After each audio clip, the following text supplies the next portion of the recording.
Cricket ইতিহাসের পরাশক্তি যুক্তরাষ্ট্রের বিপক্ষে শ্বাসরুদ্ধকর ম্যাচ হেরে যাওয়ায় এবং সিরিজ হেরে যাওয়ায় টিম টাইগারকে অভিনন্দন।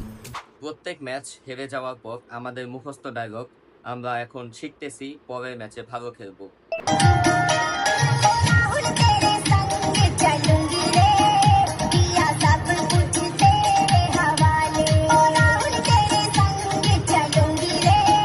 প্রথমে ভেবেছিলাম আর্জেন্টিনা বিশ্বকাপের প্রথম ম্যাচ হেরে যেও বিশ্বকাপ জিতেছে, কিন্তু ভাই আমরা তো দ্বিতীয় ম্যাচও হেরে গেছি। ইউএস এর বোলারদের বোলিং দেখে আমার বলতে ইচ্ছে করতেছিল आग लगा दी आग लगा दी आग लगा दी। জীবনের অন্যতম সেরা ভুল ছিল যে ক্রিকেট খেলা বোঝা শিখেছি। তো মেয়েরা এখন বলতেছে আহা কি শান্তি আকাশে বাতাসে, খেলা তো বুঝি না। খেলা শেষে আমাদের অধিনায়ক শান্ত ভাই বলেছে আমাদের যথেষ্ট দক্ষতা আছে, কিন্তু আমাদের মানসিকতা পরিবর্তন করতে হবে। তো ভাইয়া মানসিকতা আসলে কবে ঠিক হবে?